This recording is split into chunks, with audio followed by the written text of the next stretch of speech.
Team dysfunction. Building a cohesive and effective team may be difficult, but it's not complicated. What becomes more difficult is to turn around a team that is struggling and having challenges that are eroding its performance. Most of these issues have little to do with their technical skills, but rather with their ability to function as a team. Before you find yourself in this situation, you need to know about the most common causes that can make a team dysfunctional, a team that is not effective and is operating below its performance expectation. Patrick Lencioni, in his book The 5 Dysfunctions of a Team, describes the root causes that affect team performance.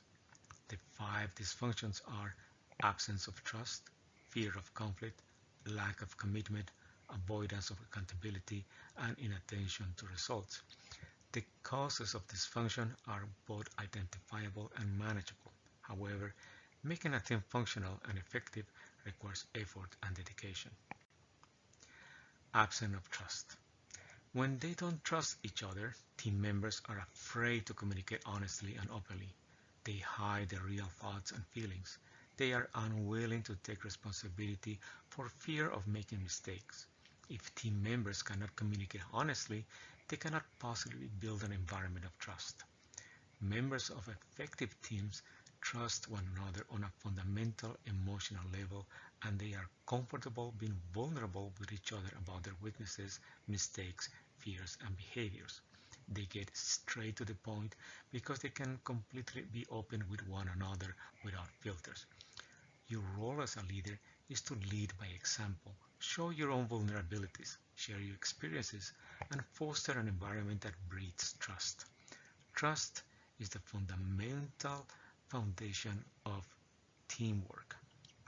Building trust takes time, and it's never complete. It must be constantly maintained.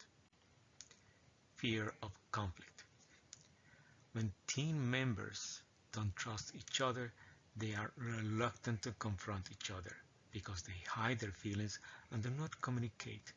They cannot engage in constructive conflict and debate. Discussion is muted, indirect, and weak. Ideas don't get worked through, progress stalls, and the team is ineffective. Teams that trust one another are not afraid to engage in constructive dialogue around issues and decisions that are key to the project's success.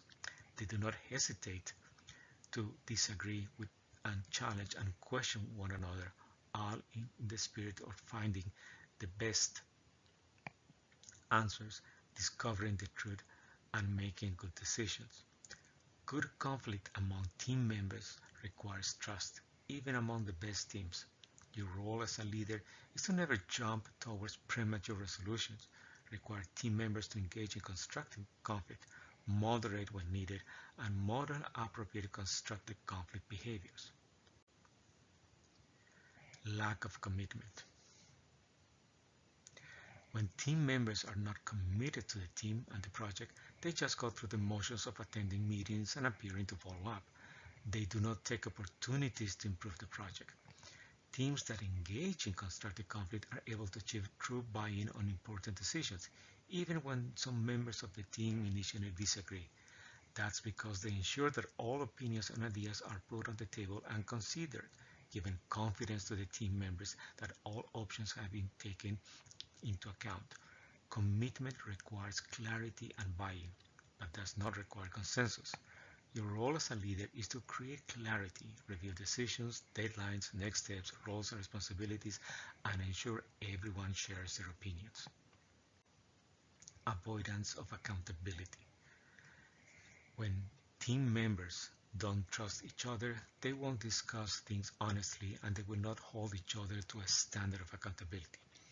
Teams that commit to decisions and standards of performance do not hesitate to hold one another accountable for following to those decisions and standards. What is more, they don't rely on the team leader as the primary source of accountability. They go directly to their peers. Accountability occurs directly among peers, and the leader must be willing to confront friends and peers. Accountability should occur frequently during meetings and following up on goals. Your role as a leader is to continually foster trust among team members, hold yourself accountable to creating clarity and to the decisions you make, as well as to the team performance goals.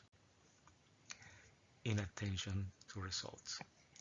Members of a dysfunctional team pursue personal or departmental agendas instead of the team goals. Teams that trust one another, engage in conflict, commit to decisions, and hold one another accountable at every likelihood. They set aside their individual needs and agendas and focus almost exclusively on what is best for the team. They do not place their personal aspirations or own status ahead of the collective results that define team success. A great team will accomplish the goals it set out by prioritizing, staying focused, and placing individual needs under group goals. Your role as a leader is to remind the team to focus on results, reward those who perform well and whose behaviors work to overcome the dysfunction of the team, and model and reward results-oriented behaviors. By understanding the factors that cause dysfunctional teams, you'll be able to create an environment where a team can grow and thrive. A high-performance team is capable of demonstrating these behaviors. They trust one another. They engage in constructive conflict around ideas. They commit to decisions and plan of actions. They hold one another accountable for delivering against those plans, and they focus on the achievement of collective results.